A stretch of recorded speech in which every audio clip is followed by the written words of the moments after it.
introduce Scott Gnau from Teradata, the president of their labs. I got to put this down. Thanks, Eric. Thank you.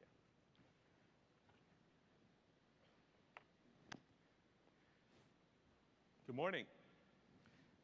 This is a really crowded room. Thanks for taking time to spend with us today here at Hadoop Summit. And I'm really thrilled to be here representing Teradata Labs. And during my presentation today, I think you'll hear a lot of consistent themes from Rob to Sean to Eric of some of the things that we're seeing. And they're coming from a Teradata perspective. And of course, Teradata has been doing big data, big transactional data for a long time in a massively scalable parallel database. And our customers are very excited about the big data revolution. And there are a lot of key things that we see happening and that we want to encourage as part of the overall community. And so I'm going to talk about that today. Some of the things that we think are really important for us to get to the next step of real adoption across enterprises worldwide and driving value out of all of these really great and innovative technologies that we've put together. The opportunity is clear, and this is not a surprise to anyone in the room. There's just digitization of everything. We've all got multiple digital devices. I had to take mine off so that the microphone would work this morning. I feel naked without it, right? But all of these devices, complex machines, jet engines, locomotives, creating sensor data, RFID data, all of this stuff is just digital and it's everywhere, and it's being created at a huge, huge pace. Combine that, and that's interesting, right? But combine that with the fact that today's consumer, especially today's mobile consumer, is completely empowered and has extremely high expectations. So it's not just one thing that we have lots of digital data, but another thing that's really, really important is consumers, people who drive the economy, have very high expectations of how they're going to be treated. And so by using this data to improve that treatment, I think is where customers and where businesses will find huge success in deploying big data solutions. And in that same context, of course, we all understand what's happening in the global economy. Competition is fierce. Competition for eyeballs, competition for mind share, competition for revenue is fierce. So high expectations, competition, and lots of data, it's a perfect storm for all of the things that we're talking about. And it's really exciting because of the technology evolution, we're moving from just transactions into all this interaction data, and I really like Sean's slide that talked about all of the different sources and how all of these things are coming together. You know, all of that new stuff is way bigger than the traditional data that we've been looking at, and it's growing faster. In fact, it's growing so fast that it would be impossible for us to physically store it all this year. We're not making enough disk drives to store it all. So we have to be very selective about how it gets consumed, how it gets used.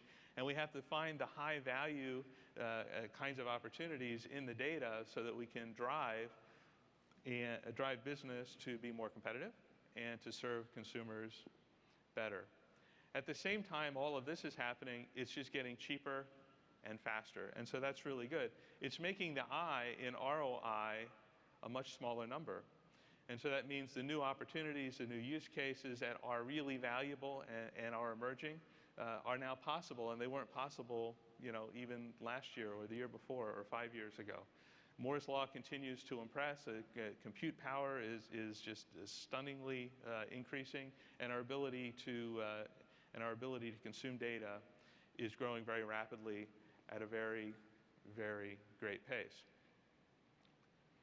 As you heard from some of the earlier presenters, this is a huge opportunity. We can now store things that we were unable to store before. We can store them at a different economic level. We can now peruse and understand and derive new analytic content from this data, and that's great. And we really see this as a huge opportunity of bringing that together with the last mile of what BI and traditional data warehousing to really deliver end-to-end value out of all of this new technology and these new opportunities. So we're at the cusp of a perfect storm. We've got lots of data, we've got lots of expectations, we've got lots of competition, but we as a community need to make sure that we keep everything moving forward. And again, in our previous presenters talked about some of the things that are really important to driving the market and making sure that we don't to get confused and that we focus on the end game. And we've got to make sure that the solutions that we create are easier to consume, easier to understand, and less confusing for business users out there. And there are a couple of key things that we need to do as a community to really enable and cross that chasm and get into more mainstream processing and value delivery. The first one is really in skill sets. Lots of new technology, a lot of energy around big data opportunities. Oh, there we go. Around big data opportunities, and not enough people to go deliver them. All right? So it makes it very hard for enterprises to consume.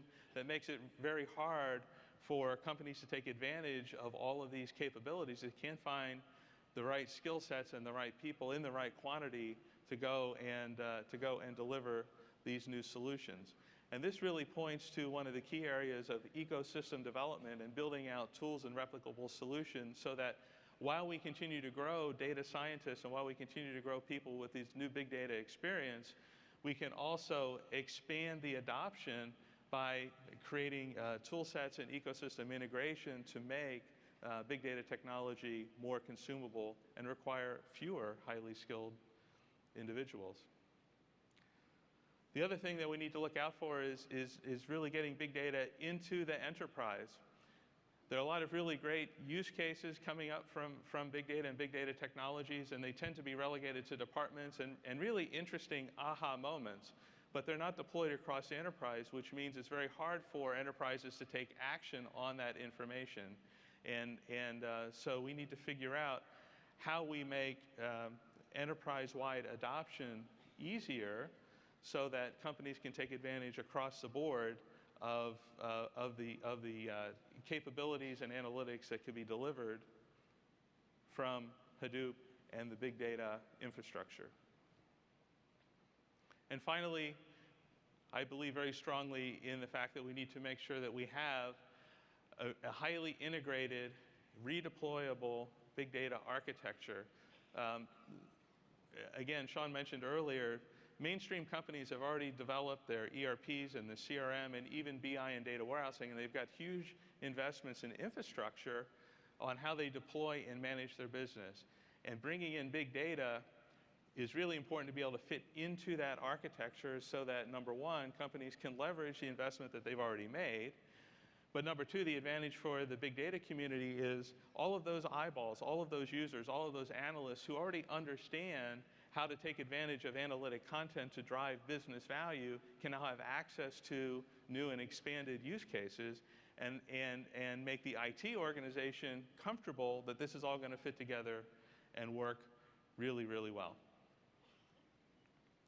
It kind of reminds me of the data warehouse business, and I've been around in data warehousing for some time, and where we are with the big data phenomenon kind of reminds me of some of the earlier days of core data warehousing. You know, back in the late 70s, early 80s, some relational databases came on the scene, and this was kind of the beginning of new tools. We can now capture data, we can now store detailed transactional data for large amounts of history, and we can run queries against it to understand trends, understand customer behavior, and things like that. So we had some technology foundations. But the marketplace really became pervasive, and certainly now, business intelligence and data warehousing is a top-of-mind issue for CIOs, CFOs, and even CEOs, understanding that this is how they can differentiate their businesses. And we didn't get there just because we had really cool technology that started, you know, in the early 80s. That was the beginning. But there were a couple of stages in that evolution. One was the technology itself got more mature and more robust, more stable, more easy to deploy. The second thing that happened is BI tools became more pervasive, and ETL tools. So tools that made it easier to get data in, tools that made it easier to get analytics out came available, so the stack was easier to consume and deploy. The other thing that happened along the way that was really important is businesses figured out how valuable this stuff really could be for them. And on my timeline here, back in, there it is, back in 1992, there was the beer in diapers legend. And there's a lot of controversy over that, but that was kind of the beginning of market basket analytics, and what consumers buy in this market basket, and what's the combination, what's the overall profitability of the market basket, and being able to put those things together and offer good pricing algorithms can improve the profitability of a retailer. People started to understand, wow, keeping all of this data, being able to query it and understand it can really drive top line and bottom line improvement. And that's where all of these things started to really come together, where we had the ability to deliver value that was repeatable and demonstrable for business users. How do we get there now with this whole big data scene? Well, you heard about it earlier. We need to make it more manageable, more reliable, more deployable, and most importantly, more affordable. And affordability is, certainly the adoption of innovation through open source helps contribute to the affordability of these solutions, but that's not the only answer. We need to make sure that as part of the redeployability, as part of the manageability and the ecosystem and the tool integration, that we make the whole end-to-end total cost of ownership really reasonable so that people understand the I in ROI. We need to make sure that there is a robust ecosystem, and I think today's conference really represents how important and how all of us are dedicated to making sure that there is a robust ecosystem of tools and technologies that work together in an integrated enterprise class architecture to enable the delivery and deployment of business value where it needs to be delivered and deployed inside of a business to any decision maker that can take advantage of those analytics. And at the same time we build out that ecosystem, we help ourselves on this deficit that we have in terms of skill sets, because the more tools that we have, the better the ecosystem, the better we fit into existing tools, the more we can then focus those few scarce and very important resources on solving tomorrow's innovative problems and not on deploying business value today. And finally, we need to find those repeatable reference solutions that people understand and understand how they can use those solutions to drive immediate and measurable business value. Okay? So if I take a look at the timeline and I think about, again, that perfect storm of where we are, it looks very similar to me to the timeline that we had in data warehousing, and we are on the cusp of building out those key components that I mentioned are really important: the maturity, the ecosystem, and the repeatable solutions to define where we go. What's next? We've really got to find absolutely the best value propositions for our customers and the consumers of big data. By combining enterprise class, enterprise ready technologies with a robust ecosystem and tools and best practices, these are the key components to help us drive to that value delivery. Let me give you an example of what we are doing with some customers today in the combination of data warehousing and the big data space to provide value. What if you knew a customer was going to leave? Okay? What would you do? Well, we're able to use data that had never been available to customers before by leveraging Hadoop clusters and storing lots of weblog data, integrating that with our data discovery platform, Teradata Aster. We're able to access that data and understand common trends and golden paths through web traffic to understand certain behaviors and certain paths that tend to lead to customers closing their accounts, customers leaving, okay? This is something that we could never do before because we didn't have access to all of the detailed raw data. And 5 years ago, we didn't have a discovery platform that would easily allow users to traverse that data in a very simplistic fashion and determine those characteristics and determine across a time series and a path the correlation of behaviors that lead to churn. Okay? So big data has now given us a new use case that we couldn't ever do before. And now we can look at all of this data and we can look at the behavior and we can say, gee, when customers tend to go down these 3 different paths, they end up leaving us. That's interesting. It has absolutely no value, however, unless it can be tied back to an action in the business. And this is where integrating Hadoop, discovery platforms, and data warehousing is actually more valuable than the sum of the parts, because it's really important to understand, gee, this customer might leave. Are they profitable? Because you know what? If they're not profitable, maybe I want to let them leave. But if they're highly profitable, I want to get in front of that, and I want to take action today and do everything I can to keep that customer from leaving, because of course we all know it's much more expensive to acquire a new customer than it is to keep a customer happy that you've already got. And so by combining a whole bunch of different technologies in a robust ecosystem, we can now deliver extreme value that couldn't be delivered before to customers by being able to detect this behavior, understand the impact of that behavior, and make a rational decision in real time to go potentially change that behavior and save and or make the company more money. And that's a repeatable business value proposition that we can do today. And it's all about delivering that action to the last mile. And all of these components are really important. So just like, although I have a whole lot fewer logos on my slides than Sean had, it's not just one thing. It's not just one cool technology, but it's a collection of cool and differentiated and innovative technologies that work together that can deliver this end-to-end business case. And the way I've drawn it here is really Hadoop in one corner, which gives us access to data and detail and information that we never had access to before, in ways that we never had the ability to consume before. And that's a key ingredient in this unified big data architecture. Combine that with a discovery platform or platforms that actually enable knowledge workers and data scientists and business owners to actually go look at and understand trends from and analytics from that new source of data, and then the ability to actually combine that with transactional information and real-time analytics that are running the business, okay? And being able to put all of that together, like I said before, is actually more valuable than the individual parts. It's more valuable having it together. And by putting this together, we also get the benefit of all of the existing IT infrastructure, ETL tools, BI tools, visualization tools, and system management tools to make sure that it's consumable by the enterprise. And I believe that as an industry, as a community, this is where we need to go. And certainly you would expect, since I'm talking about it, that Teradata has made a huge investment, and we're voting with our dollars, we're voting with our partnerships, we're voting with our investments in technology to make this a reality.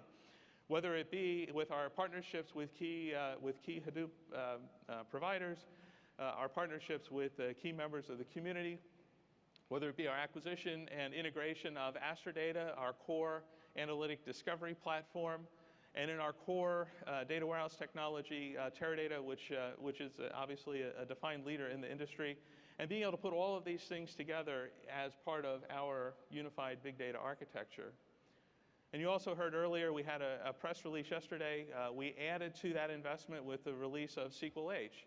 So our integration that we work with the Hortonworks folks on, and being able to enable our discovery platform to have direct access through HCatalog into Hadoop file system to really expand the number of eyeballs that can now consume, understand, and analyze data that's stored in Hadoop clusters.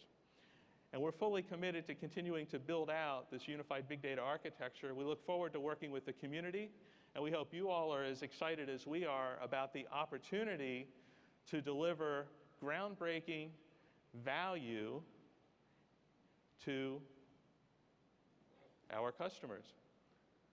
So where we go in the future is up to us, but I think we've got all of the key components. I think we are aligned on the fact that making things more robust, enterprise class and stable, building that into replicable solutions and delivering business value is what's going to define us in 2015 and beyond. and make big data as pervasive as BI and data warehousing are today.